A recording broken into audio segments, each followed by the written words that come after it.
Hi again then guys, and welcome to episode 6 of Global Contenders, the review series for Gran Turismo's selection of touring cars. These are predominantly sedan or saloon based racing cars, of course, in various series such as the ITCC, DTM and various others.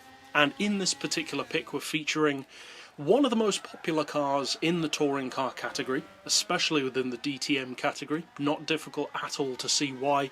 The Alfa Romeo 155 V6 Ti touring car, which is of course a DTM machine. And this car has been pretty much a staple, really, of the Gran Turismo franchise.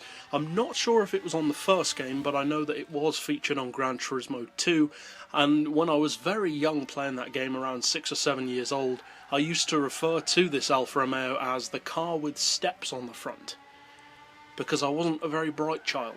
But the car is very good, it's extremely quick, and it's a popular car for a reason. People don't tend to drive rubbish cars. So if that many people use the car, there's a reason. So the question is, what do you get for the money? Well, what you get is very, very interesting on this particular car, because usually with touring cars, as with most race cars, they tend to be pretty much by the numbers. They have the kind of power that you'd expect, usually the kind of weight that you'd expect, and most probably the kind of price that you'd expect. And for the most part, this Alfa Romeo does adhere to many of those DTM style tropes, if you will. It's got a 2.5 litre turbo engine, putting out 627 horsepower fully tuned. So it's nowhere near being the most powerful of DTM machines. In fact, it's actually one of the lesser powered DTM cars. But still, 627 horsepower is more than enough to potentially get the job done. It puts out 289 foot-pounds of torque, which is surprisingly low, but it is a very high revving engine. Peak torque is at 11,000 RPM, peak power at 11,500, so this engine really is a screamer, and it sounds fantastic, even by Gran Turismo 6's sound standards. It weighs in at 1,010 kilos, which is very good considering that this is an all-wheel drive touring car. So to be that light is impressive. Now, as far as its all-round ability, it's very good, partially due to that all-wheel drive. It's a very good all-weather racer. The fact that the weight is relatively low and that it has all-wheel drive means that it's not actually that difficult to control this car in wet conditions, because the weight doesn't have the same kind of effect as when you put the brakes on a train. All that weight keeps you going. In a car that's lightweight, that effect is reduced, and you can feel that in this particular vehicle. And the advantage of having power going to all four wheels is obvious. Of course, that's going to be better in wet conditions. As far as horsepower per tonne, it puts out 621, which is primarily thanks to that low weight. And the PP, in particular, is the thing that I find very interesting about this car.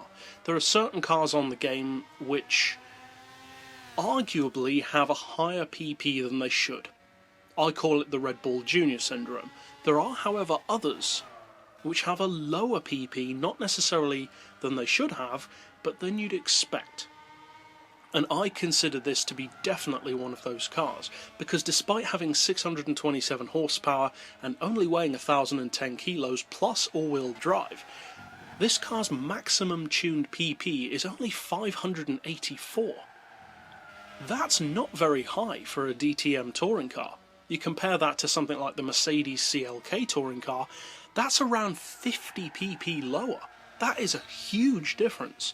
Now obviously the Mercedes is running around 800 horsepower compared to this car's 627, but still that is a huge amount of pp less, not only than its rivals, but than you'd expect it to have. I would have guessed this car would be at least the high 590s, maybe even over 600. So the fact that it's as low as 584 can potentially be very, very useful. And useful this car definitely is. It's extremely good as an all-round track car. The handling is excellent, there's a huge amount of grip. You can actually still step the tail out if you want to, which can help around some corners. The acceleration is good, especially low end. And the only real downside to this car overall, I would say, is the top end performance. The top speed on the 155 is not very strong, it struggles once you get up around 180, but given how much less power it has, that's completely forgivable.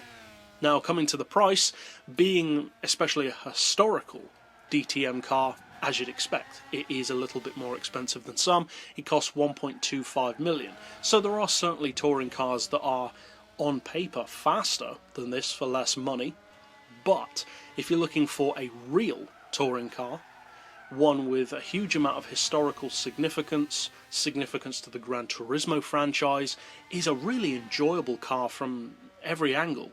The look, the performance, the way it feels, it's just a joy to drive. This car really is a pleasure to work with.